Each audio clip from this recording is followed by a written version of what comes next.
You should find this first section familiar looking, at least in the beginning.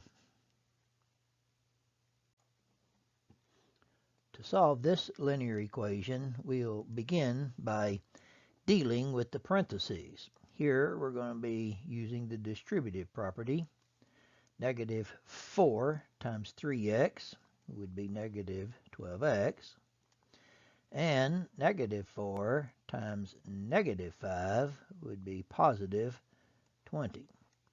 Similarly, on the right-hand side, the 3 stays as is, but the minus sign, when put with the 8x, would be a negative 8x, and when put with the 7, would be negative 7. So now there are some things that we can combine together. For example, 3 minus 7, and we'll do that. So on the right, 3 minus 7 is negative 4. And now we begin to move things from one side to the other. For example, if I do not want this 12x on the left, I could add 12x to both sides. Now you see I'm writing it underneath the minus 8x. That will disappear, leaving us with just a 20, and negative 4 plus 4x. We will add 4 to both sides so that there will be no 4's on the right. And so now we're down to our last step. We'll divide both sides by 4.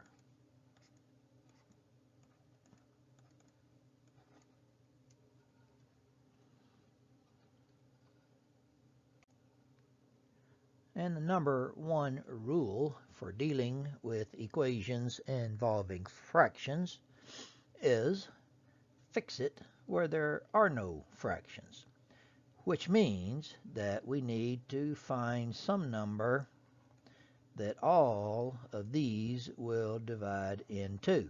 The fancy name for that is least common denominator.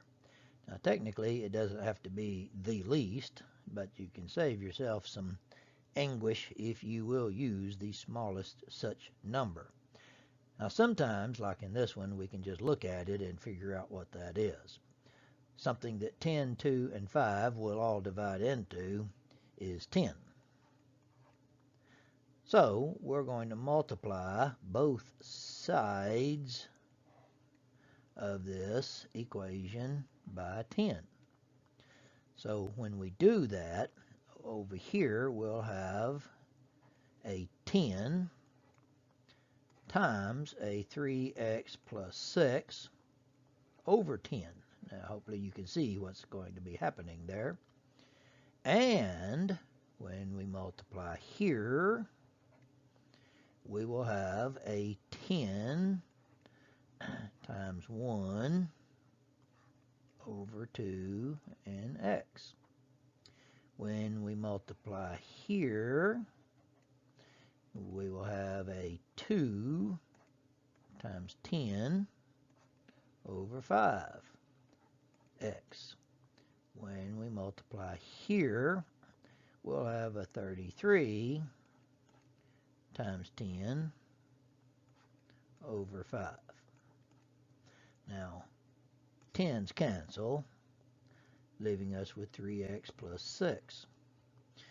10 divided by 2 is 5. 2 times 10 is 20, divided by 5 is 4. 33 times 10 is 330, and 330 divided by 5 comes out to be 66. So you can see what has happened here is we no longer have any fractions. In fact, it becomes a problem very similar to the previous one. We will add 5x to both sides.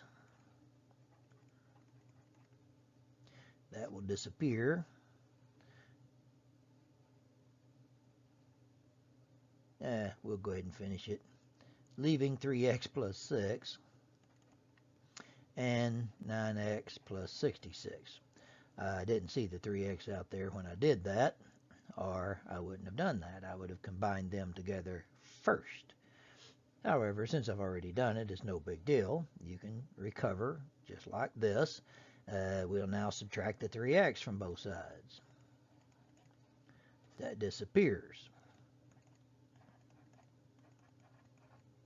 And we will subtract the 66 from both sides. And divide by 6.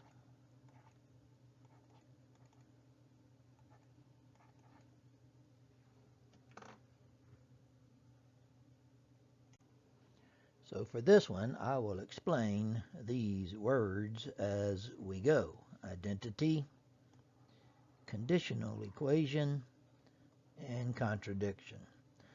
So if we start solving this using our usual means, for example, if we subtract 4x from both sides,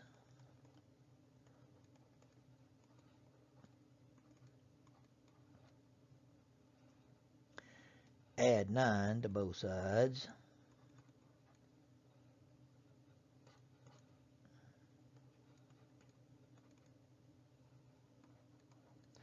and divide by 2.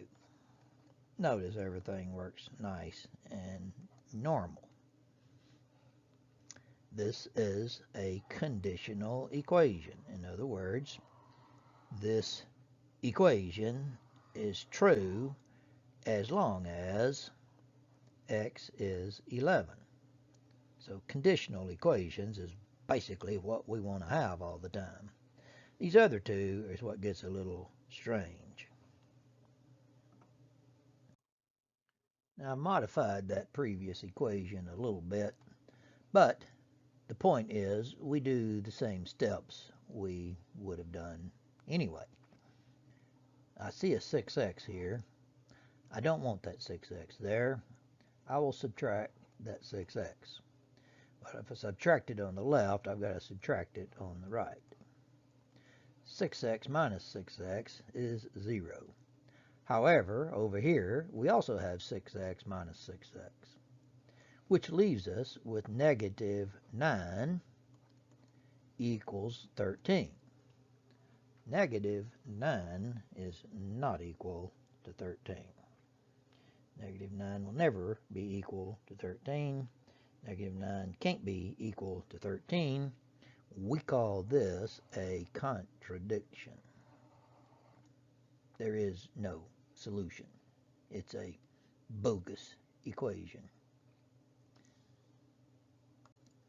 Similarly, if we take this equation and subtract 6x from both sides, the 6x will disappear from each side, leaving us with a 9 equals a 9. Now that one is called an identity. The word implies that it doesn't matter what x is, it's always going to be a true statement. Now remember, in the beginning I did mention you might not have experienced all of these before. The one that you see here is what I refer to as a literal equation. That meaning you don't have numbers in it. You just have letters. But that's beside the point. You do the same operations that you would be doing if there were numbers in it. In this problem, we're trying to solve for the t, which is right there. Since there is something multiplied by the t, what we need to do is to divide by that something so that they'll disappear, leaving the t by itself. And if we divide the right side, we've got to divide the left side, which gives us the t by itself. And that's the answer. Now these can get a little more complicated. In this one we're trying to solve for the k, and we see a k there and a k there. So the first order of business is going to be to factor the k. When we take the k out of this one, that leaves r squared, and when we take the k out of this one, that leaves r times l. Now to get the k by itself, we need to divide both sides by the stuff next to the k.